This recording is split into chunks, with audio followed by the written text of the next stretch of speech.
Hey guys, Cody here with Import Image Racing, and today we got all hands on deck on the 22 BRZ. So we just got this thing in. We're going to try and fly through some mods for you guys and get as much done as we can. So obviously one of the very first things you're going to notice when you pick one of these up is this very ugly orange side marker. And Subaru's JDM market was nice enough to provide us with these, and we have a bunch of these in stock right now. And it's a very simple but yet effective mod and pretty cost friendly too. So right here is the JDM Sidemarker. This is a clear side marker. It still does have an orange LED in it, so you're going to be perfectly fine with your state inspections and all that sort of thing. It also has like a little arrow blip on it, so it comes up a little bit. And it's a lot brighter as well.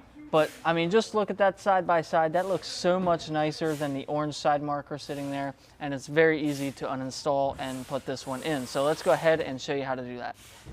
So I'd recommend starting by turning your wheel to the right position. That way you can kind of get in here and do everything you got to do.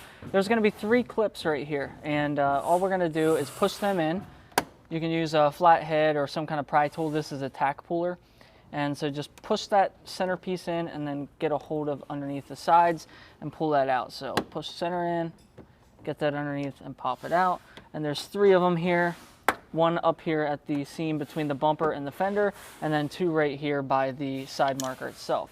After you have that, you can kind of take and lift this splash guard up and move that away. Behind here, there's going to be a 10mm nut attached, as well as 2 little clips, and then basically a plug. So we're going to go ahead and pull all that out and get this sucker out of here. So it's going to be hard to show you guys exactly what I'm doing, so I'll show it to you here on this one.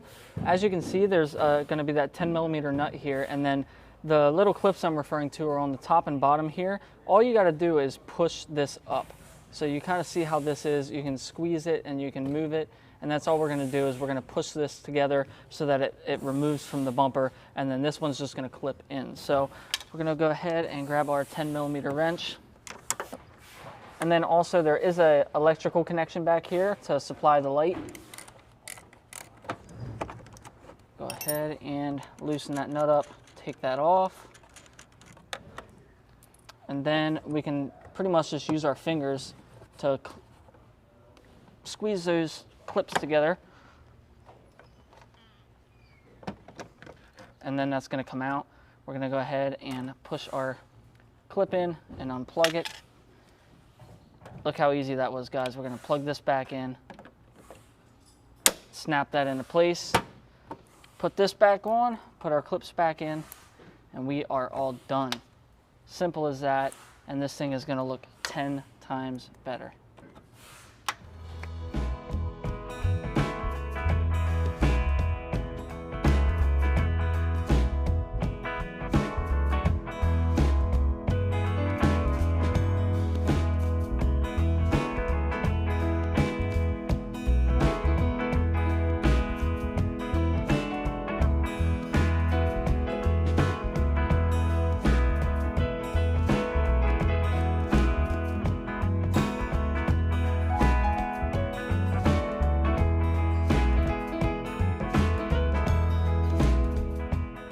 All right, guys, that's going to be it for today's video. As I said, very simple install. You can actually find these in stock right now at importimageracing.com. I'll leave a link for that in the description, and we'll see you guys in the next video.